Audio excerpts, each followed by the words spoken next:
This story starts back in the spring of 1796 on a warm evening in Philadelphia. Ona Judge, a young enslaved woman in her 20s, has recently received some terrifying news. She found out that she was going to be given away as a wedding gift to her owner's granddaughter, that she would be returned to the South, a place that she had no interest in living, and she made a decision that she would escape. That's Erica Dunbar. She wrote the biography of Ona Judge, this enslaved woman, and what became of her in the moments and years after she made this fateful decision to flee her owner. Erica has spent years researching Ona. Though there's no way to know what happened on the night Ona decided to escape, here's how she imagines it. She slips out of the door of her home, the home that she had known for close to 7 years, and she didn't look back. I'm just imagining what that's like if I was to walk out of my house and just leave behind everything that I know. Fear had to have been in the forefront of her mind. She must have been terrified. She knew that if she had been caught, that was a federal offense, that was a violation. And she also knew that if she were caught, she more than likely would be punished physically by whipping, or perhaps even worse, she might have been sold off to the sugarcane fields of the Caribbean, which basically was a death notice. And she also knew that even if she did make it out safely, her owner had connections up and down the eastern seaboard. He could even command armies to try to find her, because he had a little bit of pull in this country. Her owner was the first president of the United States, George Washington.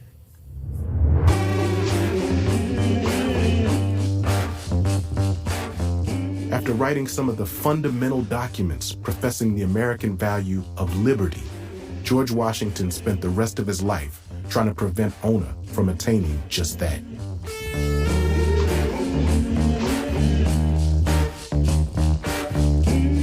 I'm Chinjirai Kumanyika, and from Gimlet Media, this is Uncivil, where we ransack American history and discover that, as George Washington himself once said, truth will ultimately prevail where pains is taken to bring it to light.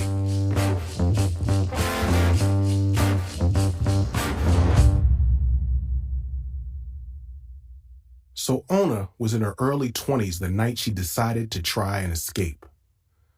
Before that, she had lived her whole life as the property of the Washingtons.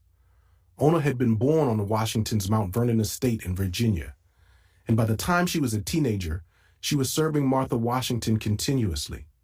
By day, she would comb Martha's hair, help her choose her outfits, mend her clothes, and at night, she would sleep in the bedroom next door to Martha.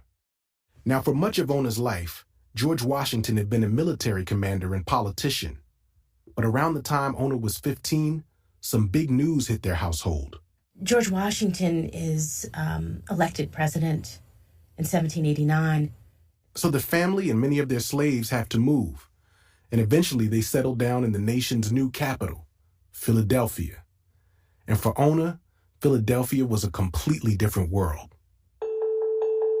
This would have been her first encounter with Black freedom.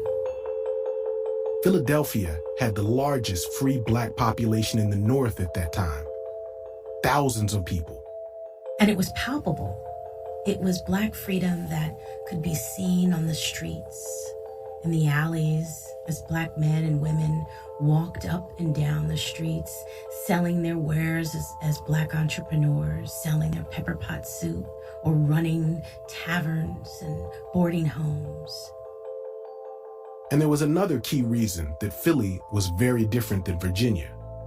There was a new law that stated if a slave owner moved to Pennsylvania with their slaves, they could keep them for 6 months.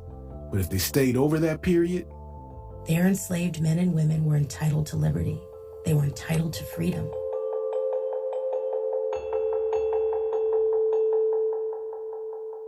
This was the Gradual Abolition Act of 1780, and it likely gave Ona a sense of hope. With the family's move to Philly, there was now a path for her to become free. But of course, this same law was a problem for her master. This, of course, threatened George Washington. It threatened his way of life, the life that he had already intended to live in Philadelphia, and that was a life with slave labor. So Washington comes up with a plan. If his slaves could be free after 6 months in Philadelphia, he would make sure they were never in Philly for a full 6 months. After his slaves had worked more than 5 months in his house, Washington would have them taken anywhere outside of the state, like just across the river to New Jersey, or all the way back to Mount Vernon. Then, when he brought them back to Philadelphia, the 6-month clock would start over again. In other words, he just kept rotating his enslaved house staff to keep them in bondage. Here's Erica. So this slave rotation plan that Washington creates and lives by for another 6 years is not necessarily breaking the law of Pennsylvania, but it's breaking the spirit of the law. But he didn't want to taint his image as a defender of liberty, so he took some additional steps to cover his tracks. He writes this in his letter to his secretary, and he's very clear. He says, I want this to be done in a way that will deceive them, meaning the enslaved, and the public. And it didn't stop there. Just a couple of years after moving to Philly, Washington and a bunch of other politicians created a new law that basically says if slaves did manage to escape, the owners had a right to hire slave catchers to hunt them down wherever they were and bring them back. This is the first Fugitive Slave Act. Escaping was now even more dangerous, but Ona felt she still had to try because remember, she had just learned she might be given away. And this would mean being returned to the South and leaving her family. So she had to try to get away. She found a night when the timing was just right, that warm May evening in 1796. The Washingtons were entertaining guests all evening, so there it was, a window of several hours where Ona wouldn't be missed. She slipped out the door and walked 6 blocks to the Delaware River in search of a boat that would take her north. She found it, a cargo vessel called the Nancy. It's not exactly clear how Ona knew this schedule, but it was probably thanks to the community of freed blacks passing along information. She went aboard, and 5 days later, she stepped off, more than 300 miles north in Portsmouth, New Hampshire. She had escaped.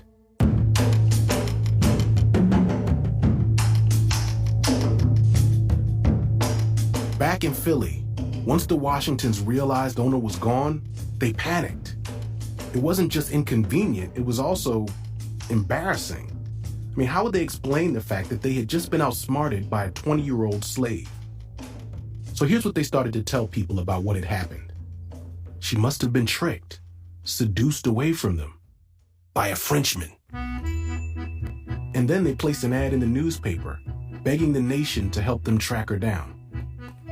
Absconded from the household of the President of the United States on Saturday afternoon, Oni Judge, a light mulatto girl, much freckled with very black eyes. And all the people reading this ad would have seen that there was a reward. $10 will be paid to any person, white or black, if taken in the city, or on board any vessel in the harbor, and a further reasonable sum if apprehended and brought home from a greater distance, and in proportion to the distance. And up in Portsmouth, it wasn't exactly easy for Ona to blend in. She realizes that there are hardly any black people in Portsmouth. There are fewer black people in Portsmouth than there are at Mount Vernon. So the fact that she arrives and she's a new person, she would have been recognized. She would have been known as someone sort of new. But cautiously, Ona presses on. She had come all this way to live her own life, and she was determined to find a way. Ona's first challenge was to figure out how to make money. The only kind of job that would have been available to someone like Ona, to any fugitive really, would have been domestic work. It would have been working in the homes of white men and women who were willing to pay her to do their laundry, to cook for them, to care for their children. But think about how dangerous it would be for her to even go out on a job interview. Her description and an ad with the reward for her return is in the newspaper. And there's a law in the books signed by her owner saying he could reclaim her wherever she was. But she still pushed forward. And one day, a couple of months after landing in Portsmouth, she's walking down the street when she sees a face. And terror must have filled her heart. It was a familiar face, a face that reminded her of the family that was still looking for her. It was a young woman named Elizabeth Langdon, who was a good friend of the Washingtons' granddaughters. Ona probably had waited on her in the house in Philadelphia. And then, to Ona's horror, Elizabeth looks up and recognizes her. And it's a moment where Ona has to make a decision. Am I gonna run? Or am I gonna walk? If I run, that will cause attention. She'll most certainly stop and ask, why is this person running from me? So she decides to keep walking by, but it doesn't work. Elizabeth recognizes Ona, and shortly after gets word to Washington that Ona's hiding out in Portsmouth. And when George Washington finds out, he is immediately consumed with trying to reclaim Ona. He reaches out to the Secretary of the Treasury, effectively turning the federal government into his personal slave catchers. So he believes that because he's the president of the United States and he's lost this property while serving the country, or basically working on the job, right? He says, well, I have the right to enlist federally appointed men and to help me. So the Secretary of the Treasury recommends one of the top guys he can think of in New Hampshire, a customs collector named Joseph Whipple. And he was perfect in every way, except one. See, Whipple and his family had recently freed all their enslaved people, and he was not actually all that comfortable with the issue of human bondage. So imagine you're Joseph Whipple, a customs collector for the small town of Portsmouth, New Hampshire. And you've just been ordered by the President of the United States to capture his slave, to do work that you've never done before, or perhaps you're not comfortable with doing. You've been mandated by the most powerful man in the nation to be a slave catcher. The Washingtons had told Whipple their version of events, that Ona had been tricked into coming up north by a Frenchman. So Whipple figured that instead of using force, he'd just try to talk her into coming home. And he knew that the best way to find a black person in Portsmouth in the 18th century was to offer employment. So he put the word out to the community of free blacks that he was looking for someone to do domestic work. And eventually Ona gets wind of it. And she thinks, this could be it. This could be the job that she needed in order to climb out of poverty. And so she reached for it. She goes to Joseph Whipple's office to ask about this work.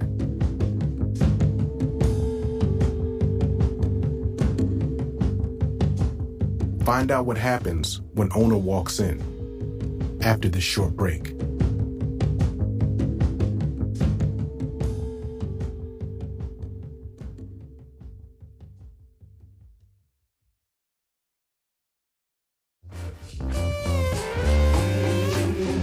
Welcome back. This is Uncivil. So, Ona Judge has just showed up to Joseph Whipple's office for what she thinks is a job interview. She has no idea this guy is actually employed by the president to recapture her. So he leads her inside. And he sits down and she notices that he's oddly nice to her. that he starts asking her lots of questions about her background, questions about her family, questions that weren't necessarily inappropriate. But there was one question that struck her as odd. He started to ask her about her love life and asked her if she had a boyfriend, if that boyfriend was a Frenchman. And so it's at this moment that Ona realizes these questions are off. And her body language must have spoken that. And she shuts down. And she stops being forthcoming with her answers. And she's sort of must have been looking at the door. And Whipple realizes from her body language that she knows. And so he levels with her. And he tells her, listen, the president knows where you are. And he sent me to try and convince you to return you. Let's talk about this.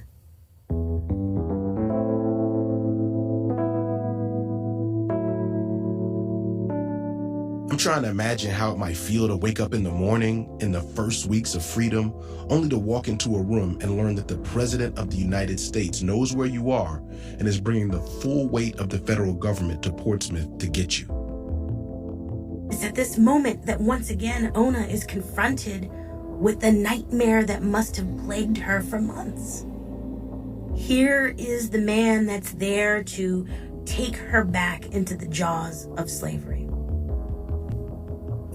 And she sits back.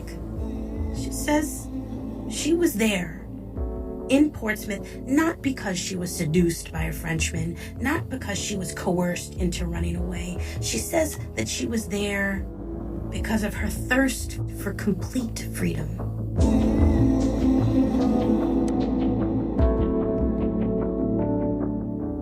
And it's at this moment that Whipple realizes he's at an impasse. That here's a woman who is not interested in returning to Mount Vernon.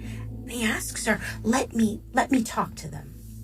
Let me see if I can negotiate so that you can return, but you'll be eventually emancipated. Maybe it's when they die, maybe it's in 10 years, but let me do this. Trust me.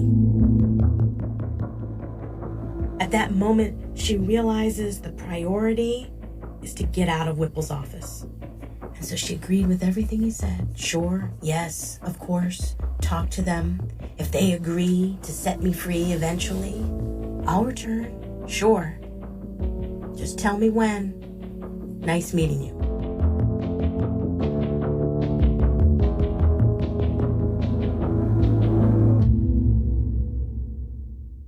And with that, Ona was out the door.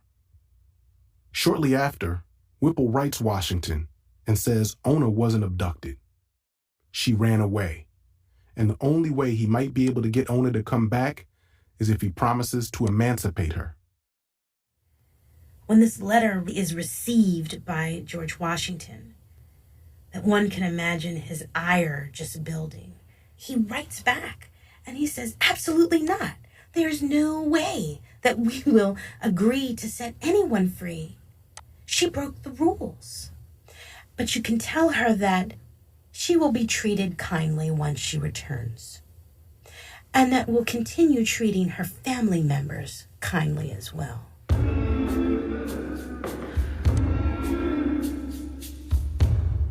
This is a very intentional move by Washington to remind Ona of the people she left behind.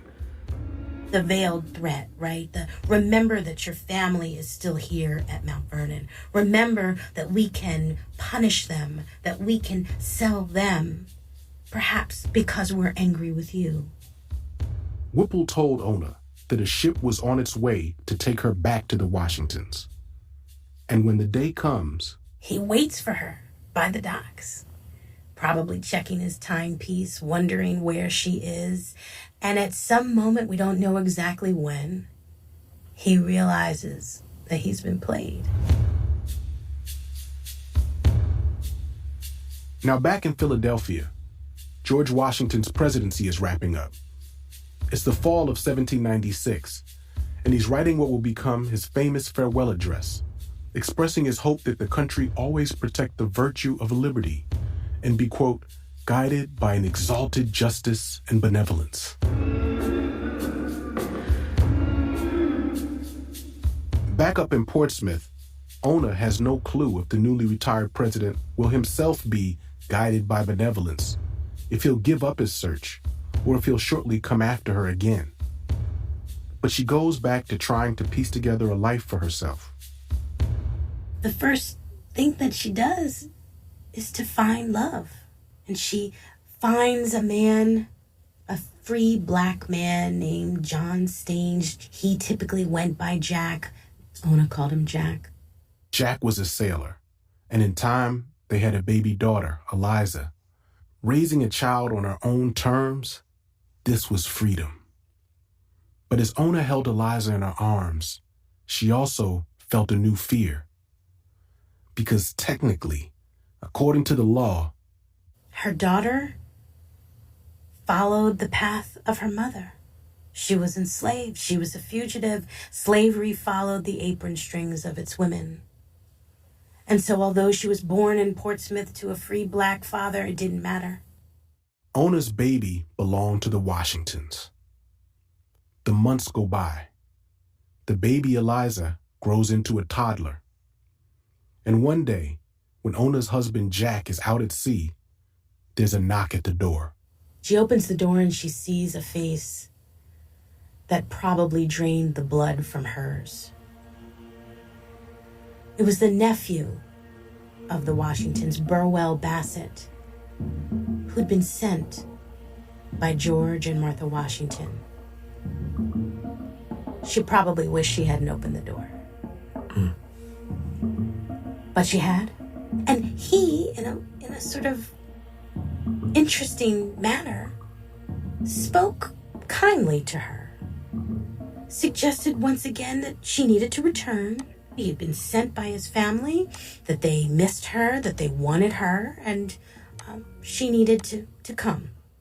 And what did she do? She looked him in his face and she said, "No, I won't."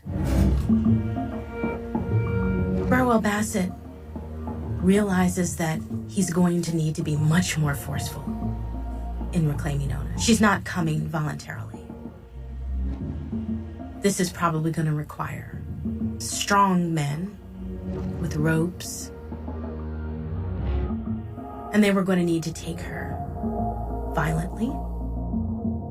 So he leaves, and a couple days later, Bassett returns to Ona's home. Knocks on the door. There's no answer. Perhaps he kicks the door in. We don't know. We know that he gains entrance, and what he finds is an empty home. No Ona, no baby Eliza. It was an empty house. Bassett had gotten played, just like Whipple. Ona had fled with her child to a small woodsy town about 8 miles outside of Portsmouth, where some people in the freed black community had helped her secure a temporary lodging. And once again, she was saved by the goodwill and the big hearts of free black men and women. And Bassett, he must have realized he had a gloomy task ahead of him. He would have to tell George and Martha Washington that he could not accomplish the one thing they asked him to do, to return a young woman.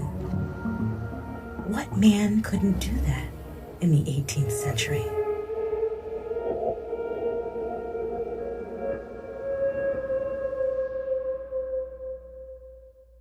Ona stays in hiding for several more years, finding new work, tending to her family. And when she's in her late 20s, Ona finally gets what seems like a little stroke of good luck. In December of 1799, George Washington died. And when they opened his will, it stated that all his slaves would be free. But wait for it, only when Martha died.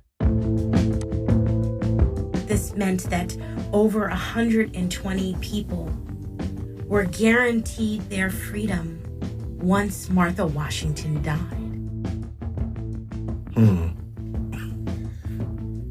I mean, wasn't George Washington supposed to be like a strategist or something like that? Well, in his mind, this was strategic because what it did was allow for his wife to benefit from the slave labor that he brought to the marriage. It would continue her way of life. However, there were some suspicious fires at Mount Vernon, these things that made her realize, wait a minute. The only thing standing between these folks becoming free is me breathing. So Martha amends George Washington's will to free all of his slaves.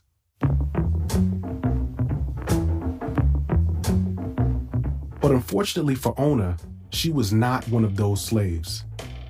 The grandchildren would inherit the claim to Ona's body.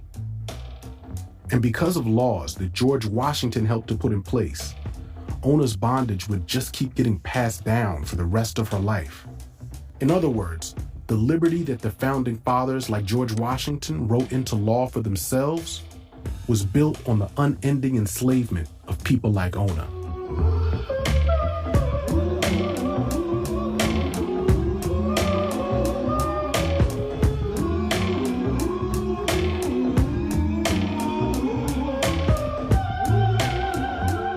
So Ona keeps living her life in New Hampshire, never sure that another of Washington's mercenaries won't show up. She and Jack have a couple more kids, but sadly, Jack dies young, leaving her a widow with 3 small children, Eliza, William, and Nancy, all toddlers. She does her best to make money with all sorts of odd jobs. There's a moment in which Ona is forced to recognize her inability to take care of her family, and that's when she has to indenture her daughters to work for a neighboring farmer. It must have just been heartbreaking. Her young daughters are indentured. Her son, William, he leaves. He goes off to make a living the way his father had at sea. She doesn't see him ever again. And she lives with her daughters. Eventually, they work off their agreement. They come back to her, attempting to kind of find a way to live with crippling poverty. And unfortunately, she wasn't able to save them. She would bury both of her children in the 1830s.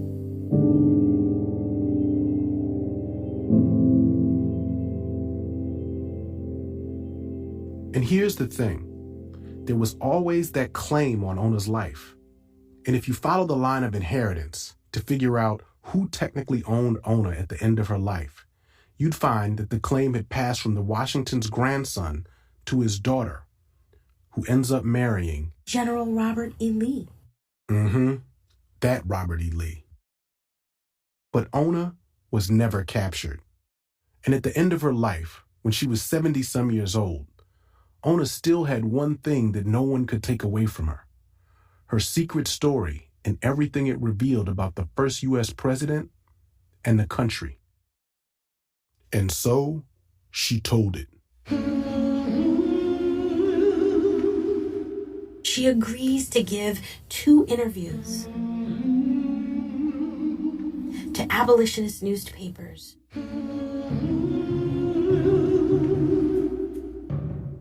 She really has nothing to lose at this moment. All of her children are gone.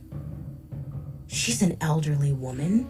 In terms of her value as an enslaved person, she would not have been something that the Washington heirs would have been interested in reclaiming. It's really the first moment that she has the ability, the freedom to tell her story without great repercussions. And it's here she tells her story to a reading public. She says, yes, I was the slave of the Washingtons. And yes, I ran away because I wanted to be free. And no, I don't regret a moment of it. She says, I was made a child of God by this. 'Cause if they catch you, you can't